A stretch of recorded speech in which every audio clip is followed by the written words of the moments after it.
Oh, never mind. That's what it is. Never mind what it is. Am I in there? Oh, yeah, here we go. Fine. Got it there. All right. Woohoo! Week 3. Wow, 3 already? Yeah, what did we talk about? Let's see, we did anger week 1. Yeah. Oh. Yeah. And week 2 What did we is grief. Oh, Grieving. Grief. Yeah. So what's week 3 now? Upset. Upset? Mm-hmm. Like stomach? Can be, but that's what, like when you are just so roiled up that your stomach hurts. Yes. Oh, by the way, hi everyone. Hi, I'm Carrie. I'm Pastor Miho. Thank you for watching for the Lenten Devotion of the Methodist Church and the Lutheran Church together in Lena, Illinois. Thank you. And you all know us by now, right?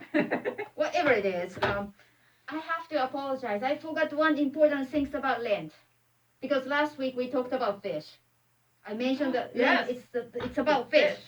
I forgot one another thing. Hot cross buns. Yeah, but you don't get those until like... They're selling it. I got mine last week, and it's like, I forgot that one. I like that too. Yeah. Well, and I like all the cultural traditions where you have all the sweet stuff on the Tuesday before Lent. Yeah. Like what are they, puchkis in the Polish tradition? Yeah. King cake. Mardi Gras and the King's cakes. And that's then you have to find pancakes. Jesus in there. I was in Louisiana. We had all the king cake in different kinds. It was very good. It's very good. I still say fish for me is not a Lenten discipline. That's a treat. So look, we can get fish on sale, and there's like different fish out there. Everyone's featuring fish. Is like that's about Lent. But anyway, the minor thing. Sorry. Just like we like to go down some bunny trails. Is that what it is? That's also Lent. Well, Easter at least. That's a United States thing. Foreigners come saying, "What's those bunnies out there?" Why do you have bunnies? It's like, what to do with Eastern bunnies? And foreigners like wrapping their heads around. It's like, I don't understand. It's probably something special about in the United States. But that's They're cute and they're spring. I don't know. Bunnies are there right now. When I was walking home, I saw the bunny jumping. It's like, hello, bunny. Anyway, should we get to our devotion? Okay, we are taking too much time. Thank you. Thank you for your patience with this. So we are doing upsetting. Yeah, clearly we want to talk about this because we are talking about everything except being upset. Yeah, that's true. Okay, so what's these days? What makes you upsetting these days? Oh, I'm just still irritated that we cannot be all together. And I just, I want to whine about that all the time because I know there are so many wonderful things that we're doing together. And so many ways that we're being church without being in a building all together. Uh-huh. But I still want to whine. It's like, as we'll read our scriptures today, when like they had everything they need and they still whined because it wasn't what they wanted. That's me. That's me right now. I just want to be together. And finally they lifted the restrictions enough we can have 50 people together in the building.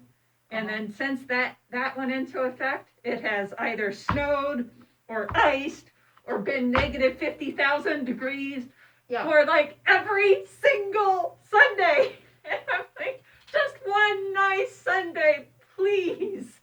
That is called winter in northern Illinois. I know. I was told like it's winter. I want to move. It's like so that's one of the things upsetting you. Yeah. How about you? See, that's harder because I get the sunshine. It's like, oh, it's sun and snow is melting, and that goes like, snow is melting. Oh, that's fine. I can deal with it. Whatever the situation is, I think I'll be okay. And I can go for that for a day or two, and then it goes like, oh no, it's cold and so forth. But yeah, it's kind of so moved so one way or the other. Then some days I am more. It's like, come on, why things are not going around to or the hearing about like why we are not like this way type of things, and it's like, I don't know. Yeah. And that's kind of weary.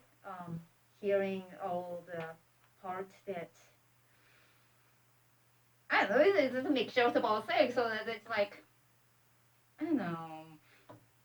Some days are more like that, so it goes like those days, and some days are more complaining out there than the other days, and it's like got to do those cleaning and yeah.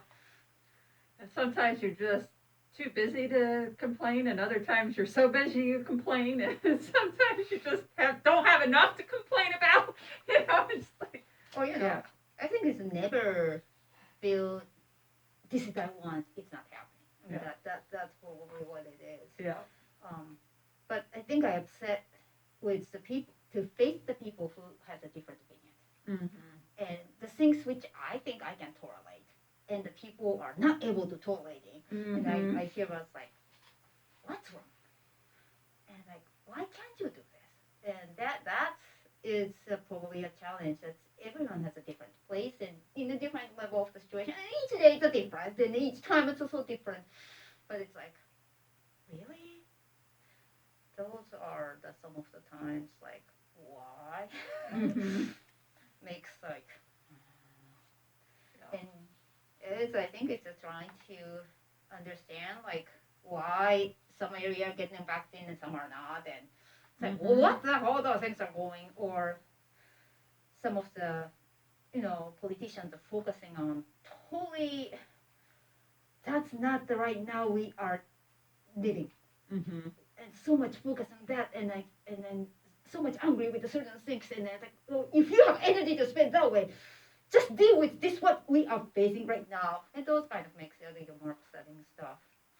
As well as I can't go to the grocery store to get all my things right now. It's about a year now. Yeah. Now going to the Asian grocery store about a year. I'm surviving. But it's like, I wish I could, but I have stuff that I can live with. Right, but we still get upset because it's not what we want. You know, and I was talking to Grandma. Hi, Grandma. That Pastor Carrie's grandma. She was talking about how I know I'm supposed to be positive, and my grandma's a very, very positive, upbeat person. Oh, really? That's what you inherited from? I hope so. I hope I got that from my grandma. But every once in a while, Grandma gets upset, and it's like, she's like, I know I shouldn't be, but, and it's like, and it's like, yeah, no matter how much you focus on how wonderful your life is, there are going to be days when you're just like, yeah, but, I'm still not, I don't have, like, how I want it to be right now. And there's still, and I think being honest that it's okay for us not to be happy 100% of the time. Like, there are going to be things that upset us, that irritate us, that, make us sad, that make us grieve, that make us angry, that, all of the other emotions that we've been talking about. And I think God can handle that. And I think our scripture readings today are proof of that. God's used to whining and complaining. So, and I don't think it's necessarily unfaithful to complain because, it's almost as if you trust that there's somebody that hears your complaints. Yeah, because God is not soul blower, but God hears. Right. That's and there has to be somebody there that's hearing. Yeah. And that takes an act of faith. And I think somebody, even this tiny little, like really not much, the tribal things, but I'm complaining about, there are somebody who will care what you're saying. I think that is a big trust, and that would be the part that God's here. So that makes a difference too. And what is the reading now? We've got. Get out your Bible, go to the front, and be prepared to turn every couple of pages because our readings today are taken from Exodus 14. Hold on. Exodus 14. Hold on. Exodus is the early part. Yep. Second book. Genesis, Exodus. And we're going to 14. Okay, I got it. All right. And then we read a few verses, 11 to 14. Then we'll skip to 15 and read 22 to 25. Then we'll skip to 16 and read 1 to 4. Then we'll skip to 17. I'm lost. And read 1 to 7. And then we'll go to Numbers. So definitely. Is the Numbers? That's a boring one. But this part isn't. So. Okay. So if you have the packet, it's got all of those verses that you'll follow along to, and I'll try to remember to say where I'm at when I'm reading the different sections. Okay. But you'll see why we're jumping all over. We wanted to really have you get the feeling of how upset the Israelites were as they were wandering around for 40 years in between the promise that they were not going to be slaves anymore, that the promised land is coming, everything's going to be milk and honey, and when that actually happens. So it's like they're like, where is it? I want was it really that bad back there? And so you'll see that over and over as we go. So the first one, again, is Exodus 14, 11 to 14. 11 to 14. Okay. They being the Israelites who have been carried out of Israel, or out of Egypt. So they're in the wilderness now? Yes, they're wandering around in the wilderness. Moses has freed them along with a bunch of others, and now they are out, and they're across the Reed Sea, and they're wandering around. So they can't go back either. They can't go back, because the water has now come back. And they can't go forward because, so they said to Moses, weren't there enough graves in Egypt that you took us away to die in the desert? What have you done to us by bringing us out of Egypt like this? Didn't we tell you the same thing in Egypt? Leave us alone. Let us work for the Egyptians. It would have been better for us to work for the Egyptians than to die in the desert. But Moses said to the people, don't be afraid. Stand your ground and watch the Lord rescue you today. The Egyptians you see today, you will never, ever see again. The Lord will fight for you. You just keep still. So now we skip ahead to chapter 15, verse 22. Okay. Then Moses had Israel leave the Reed or Red Sea and go out into the Shur Desert. So now they're really in the desert. They traveled for 3 days in the desert and found no water.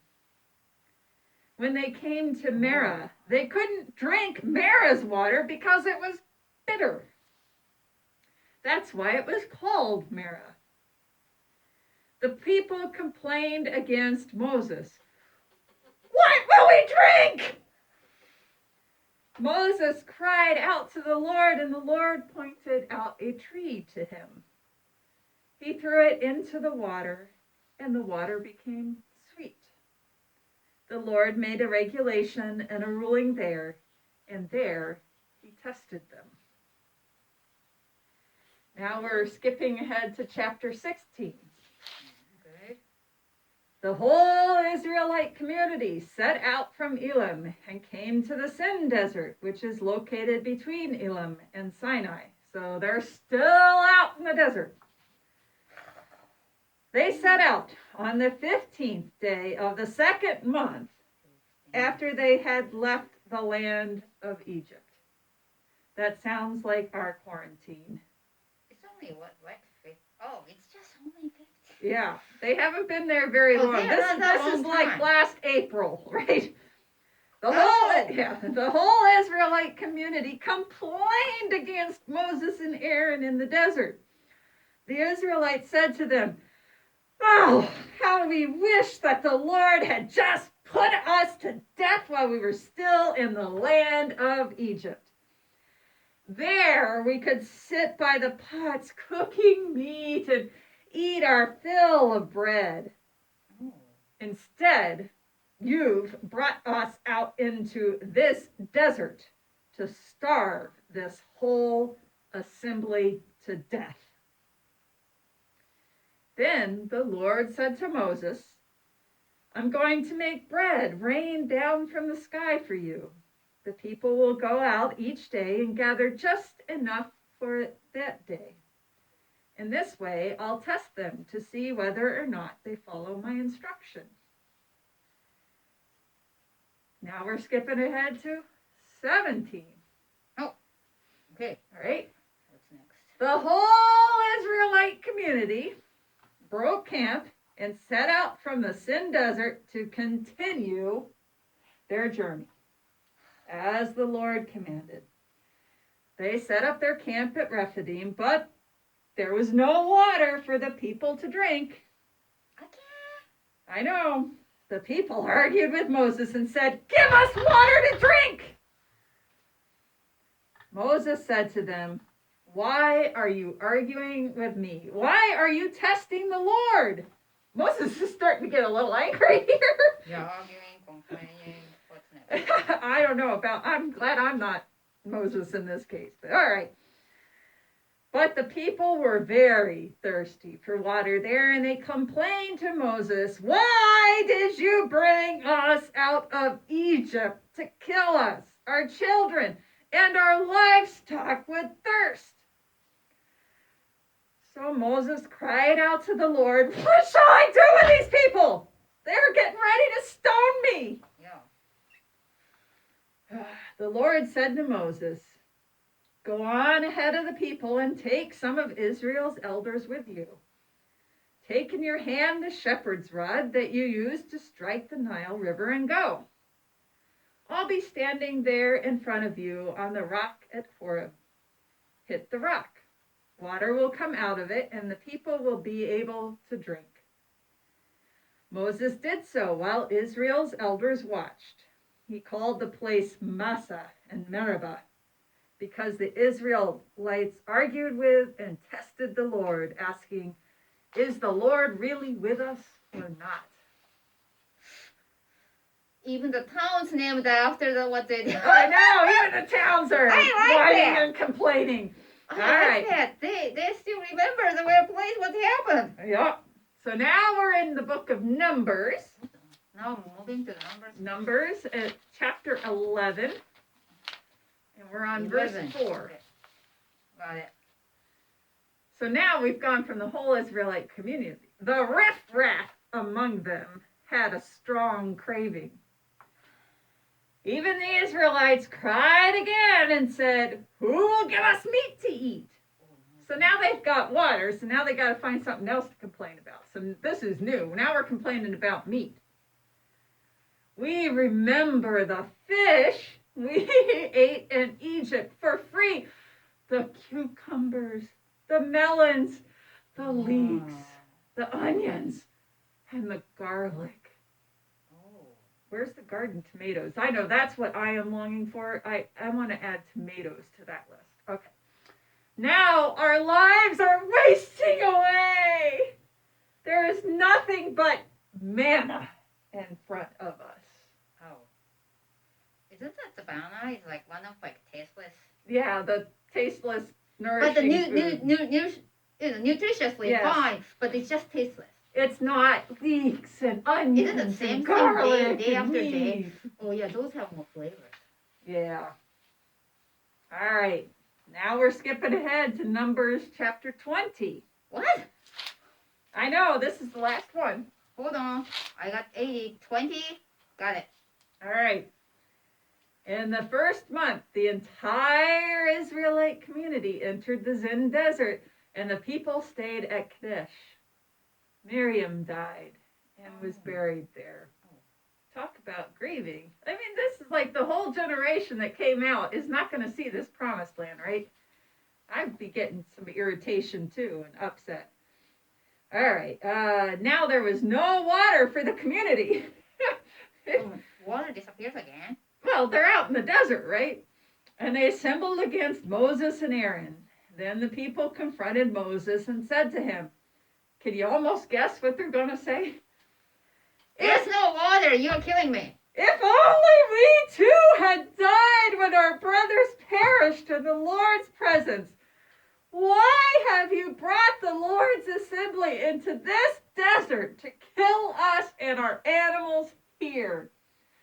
Why have you led us up from Egypt to bring us to this evil place without grain, figs, vines, or pomegranates? And there's no water to drink. Oh, there's quite a bit of the food list right now. Wow. They're pretty hungry. Moses and Aaron went away from the assembly to the entrance of the meeting tent and fell on their faces. Then the Lord's glory appeared to them. The Lord spoke to Moses, "You and Aaron, your brother, take the staff and assemble the community. In their presence, tell the rock to provide water. You will produce water from the rock for them and allow the community and their animals to drink." That's the ending of our scriptures for this week. Although we could keep going with stories of complaining. But, wow. Yeah. They were upset for sure. And for good reason. They're wandering around in the desert with no water and bland food. Look, they're not prepared. Look, you got packed all the stuff before you go on a trip. Well, you know what strikes... Somebody pointed this out to me, and I've read this story very differently since then. They're complaining about not having meat, but they have a whole bunch of livestock with them.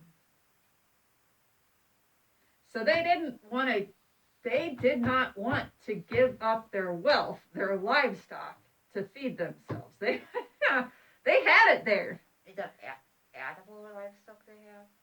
Something. Well, why else would you keep the livestock? Well, unless it's for milk, in which case they've got rich milk to drink, No, carry the elderly people, carry your stuff, your kids who can't walk. I don't know. I find it awfully fishy that they've got all this livestock with them and they're complaining they don't got food. I'm a semi-vegetarian and I still say there's something not adding up here. Oh no, I get it. Food is important. What you're eating matters. Food gives the energy. So if your food is not give you life, and then it's like, what's the purpose? Yeah. But, anyway, so they had good reason to be upset, but at the same time, it's easy to look back from our comfortable places and say, but you had this and that, and that, Yeah. It's a lot harder when you're in the middle of it. Oh, yeah. Because you definitely, when we have water that all we have to do is go over to the faucet and turn it on, we can be like, well, it's not really that bad. Until the water is not coming from there or water supply stops. Pipe burst. Yeah, like Texans. All of a sudden, I'm sure they were pretty upset when they didn't have water, And still, there's the issue out there. Yeah. Because the bursting pipe, you have to fix that one in order to the water go through. So, no, that's a huge part. No, I was listening to those. The one thing interesting to think about is the image of those who moved from one, the families moved to one town to the other place, from the job or any reasons. That's the school change and your address change and the climate change or the friends and all the change going through. It's not Disney. It's a Disney. I don't know. The movie called like Inside Out. I think that's it's like the teenage, like 13, 14 years old girl from Minnesota. The family decided to move to California. So the life is so different, and like her internal emotions comes out. It's kind of in the movie. It's like the story of her emotions comes out and try to adjusting with the new environment. She's trying to go back to Minnesota herself, and it's kind of like it's very interesting, and in that movie itself, it's like there's the one character of the emotion, which is the sadness. That's the happy one is trying to push that one off. because of the sadness. If you touch the sadness one, it's you don't want all sadness around. So by sadness intervening and touching those, and that's the main characters, take those emotions and starting with the tears, and then that makes the sadness to sharing that to express it, and that's changed.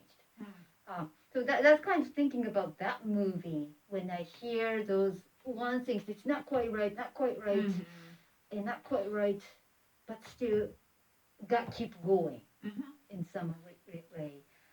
It just like reminded me of that movie with how the journey would be. Yeah, that the constant having to move forward, and like you point out, I mean, their way's blocked. The water had come back over the sea. There was no going back. And I think that's where we are a lot right now. A lot of us, I want it to go back to normal. I don't know how many times I've heard that. I just want it to go back to normal. And the black person will tell you, like, what do you mean by normal? Right. And also it's like, we had problems before, and what it can't be forgotten that what they are remembering is Egypt, where they were, their kids were being thrown into the river to kill them. They're being forced to labor impossible hours with no rest. They did not have a good life. Or no future. But facing the uncertainty of now, when they have no idea what's going on, all of a sudden they're not remembering, having to take their little baby and throw him in the river. They're remembering, leeks and onions and garlic. We remember the taste. Right, and so that's I think a lot of us are in that stage right now. We remember when like, I don't know about you, but for me, I remember what hugs felt like. They were so warm and wonderful, and I really want hugs, but we forget all the problems that were going on then, and so, that need to keep moving forward is hard, because we're upset about all that we have had to leave behind. Going back to last week, all of the grieving, all of the stuff that we've lost, we're upset about that. So it's hard to stay focused on the journey forward. Or even we don't focus, it's still going. Yeah. I think, we can't go back. Past is past. We cannot go back. Somebody died. We cannot go back to hold the hand for the past one. That's the fact is. So somehow we just take another foot out and move another step to going, and it's not forgetting about it, but it's just moving. It's tomorrow comes, it won't stop. New day comes, that will not stop, and God's brings another day, and the sun's up, hopefully warmer.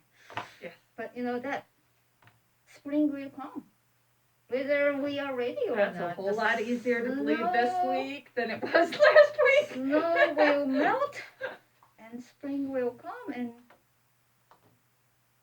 that's how the life goes. So I think that's the part it's interesting, but no, I like the sense of upsetting things. It's allow the space to upset. There's a healthy way to upset and express that. I think that's what the story is telling. There are ways and there are the places to expressing of upsetting which are not going right. And sharing that upsetting feeling so that can see the next day to start. I think that's one of those. I don't know. Yeah. But it's interesting in this one, poor Moses and Aaron, and presumably Miriam until she died. You know, and we do the same thing. We look to our leaders. Well, why aren't you doing? You know, and it's like Moses is out there just as thirsty as the rest of the people, and yet they're all like, "Come on, Moses, what's wrong with you?" You know, like he's like, "Well, how am I supposed to do anything?" And then in the end, he actually does have ways of helping, but it's just, I think we want to focus anger on those around us rather than recognizing what's causing us the pain and naming that pain rather than blaming. Oh, that's a good word. Yeah, it just, you know, because that struck me that, you know, they weren't really upset at Moses. I mean, it was being taken out on him. You know, he was the straw man, as they say, right? Yeah, he's there. He was there, and he's the leader, so he's gonna get all the brunt of the problem.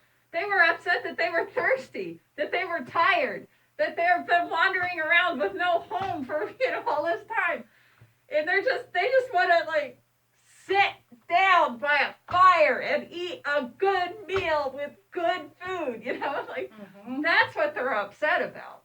And so it's you know, how do we acknowledge that it's not the people or even God that we're upset, it's the situations that we're in, and kind of using that to change our focus about what we're mad about, what we're grieving about, what we're upset about, because that energy brings a new life. Right, and if we can redirect to see what is upsetting us, there's a reason why it's upsetting us.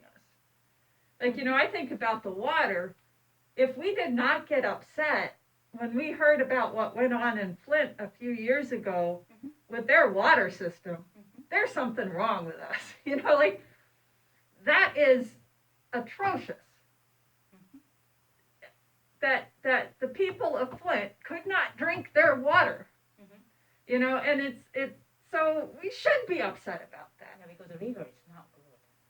Yeah, it's just, you know, and we should be upset that the people in Texas right now, you know, did not have infrastructure in place to be able to weather, you know, and it's like those things are legitimate reasons for upset, and hopefully in acknowledging them and seeing those, that allows us to then push for the changes that need to be made in our own lives and in the lives of those around us. That's my 2 cents. Well said. All right. So the other thing that we pointed out here in our devotion is that in every single one of those little snippets we read, you have this pattern of whine and complain, take it out on the leader goes to God, God responds. And I think that last part is important. God hears those complaints. And in each one of these stories, God responds. Now, it's not always like they wanted. So they're saying, we want onions and leeks and pomegranates and meat, and they get tasteless manna. But they have food, right? And so, you know, and what they really want is home, and they're not going to get that for several years, you know. So that's I think that you bring in the important point that sometimes we upsetting or complaining about it, and those process throughout that part, what actually really in the core and the bottom of that root cause of it. I think if we can even glance some of those, that can really impact the change of some transformation can happen in that. Because as you're saying, like they're saying in the surface words those different, like the cucumbers and pomegranates and then the onion and so, you know, the food that's they're talking about, but it's not that's what they came as a complaint. and they're upsetting, but it's really not. That's not the real reason. Rather, more the real part was like it's wandering, moving one place to another day after day, and seems like not the home to settle and rest. That which kind of somewhere to center yourself to, and that wasn't there, and that's probably the harder part. That was actually they're looking for, that which it thinks holds, the land with milk and honey, which is something which they can settle, and their children and their grandchildren, their great grandchildren, to live. I think that is actually what's they're upsetting and missing, and sad that what they are not seeing that yet. Right. Yeah. And they won't see it for a while. They've got 40 years, and in fact, the people out in the desert never see it. You are not going to tell me about that we are like this for 39 more years. Oh, I sure hope not. I sure hope not.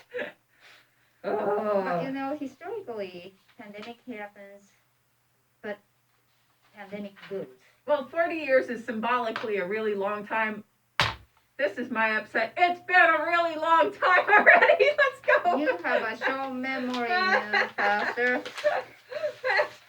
It's been a really long time. We've had our 40 days, 40 years, 40 in nights. God's sight, the time is, what was the somewhere in the yeah, I know. Says like in God's, like one blink is really 1,000 years or so.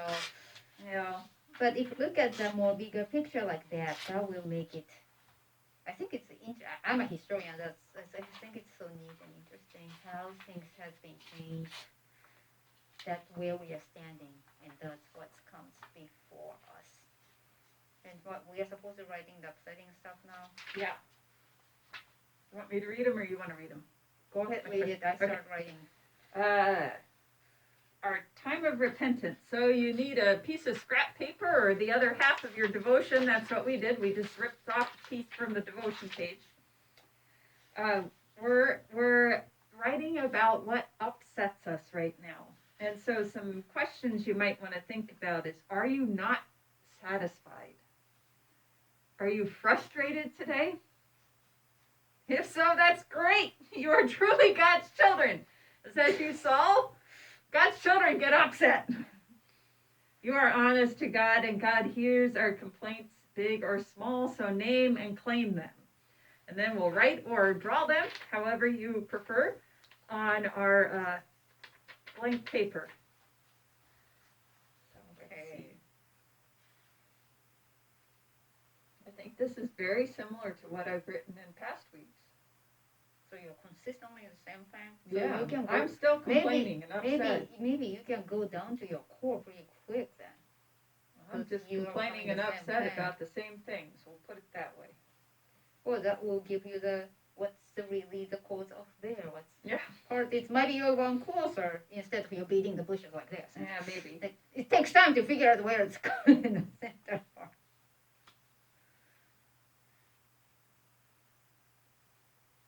Let's see.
this is just a reminder that you can spend as much time as you need. If we move on before you're ready, just pause us. Just pause us and then start us back up when you're ready to move on. Or you can forward it, you're done quick. That's true. You can do either way. Very fast. You can do either way. So what did you wait, I just moved mine. What? I lost mine. I was so upset I threw it on the ground. Breathe in. Breathe out. Here we go. All right.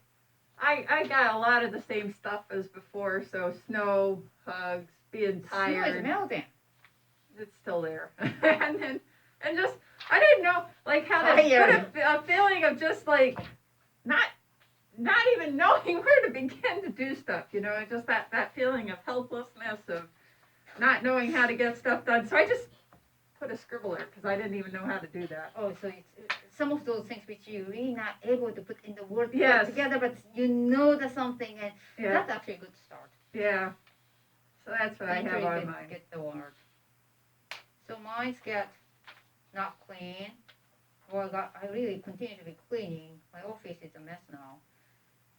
Getting so behind. My newspaper is piling up right now. Food distribution, food pantries use its steady high. It's not going down. I think it starts seeing the number steady level, and it's like how really we are not doing this right. It's one of the really people, like the Israelites was complaining about the food. If we are not able to eat well, right?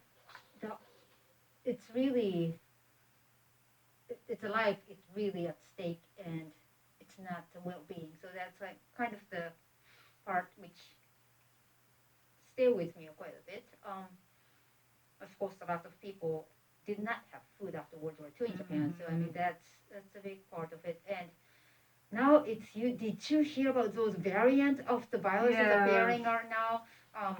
So that's put as more uncertainty than whatever before. It's still in the same way. It's just not still not exactly sure. And something new appears, we just watch and see how that goes. And that's kind of, it's just like plan is planned, but we don't know stuff now. Yeah. So, and visiting the people will be really not. Yeah. Calling and here and there, it's like, but it makes a difference. So those are the kind of part I wrote. So now we get to rip them up. My favorite part of everything is this.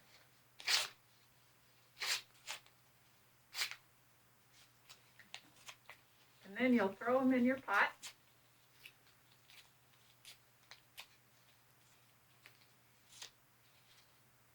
I sure hope these seeds like all of these emotions because we've been giving them lots of food.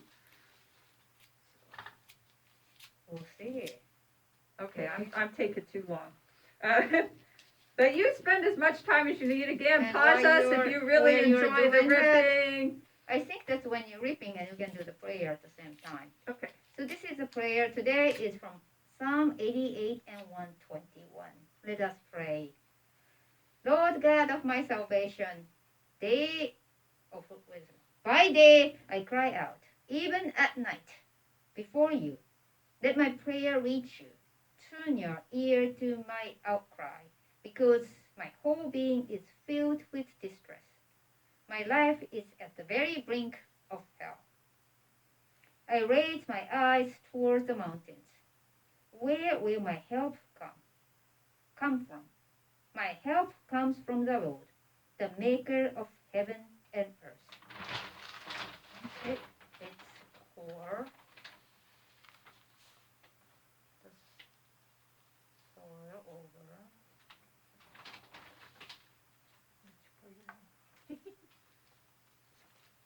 Oh, oops.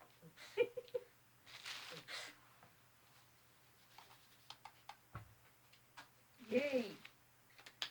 Welcome to God's family, because you know well how God is gracious. Thank you.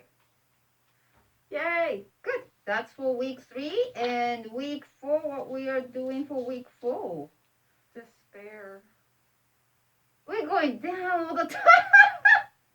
Are there any time we really go up, or it feels like we're like? Yeah, we picked all. I don't think we picked any joyful emotions. Oh, yeah, we got despair and longing. So we'll have to do a post-Easter joy one. Oh, so we have to go through those so that we can have the Easter. Yeah, but we'll have happy ones after Easter. How's that? But I think it's a mixture of those. We are not one side of them, yeah. But it's kind of the both comes together. Even in upsetting stories, with that, talk about if because we are upsetting, we are so frustrating, we are not satisfied the situation we are at, like the God's people. Mm-hmm.